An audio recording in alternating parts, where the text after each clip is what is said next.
Hello, I am Kate, and let's spend a solo day together in Prague. Sometimes when traveling, I love to see TikTok places, and this is one of them, A Void Cafe. I'm addicted to espresso tonic, so this was perfect. Can I pet that dog? I've been to Prague when I was 12, but I just had to refresh my memory because the city is so beautiful. But everybody thinks the city is beautiful. And a lot of Prague locals reached out to me saying that they need to cross this particular bridge every single day, and it's a nightmare. But look at this cutie patootie. I would like to pet him too.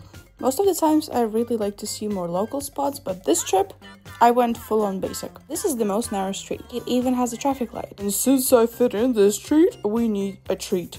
This is hovězí goulash, traditional Czech food. And then I decided to see Prague from the water, so I took a cruise. I know that so many of you following me are Czech, so if you're Czech, please comment down below. Anyway, this was the best trip by far. Food, fire. Transport, fire. Sights, fire. Crowds, not fire. And I'll see you on my next solo trip in the next country. S Bohem, Praha!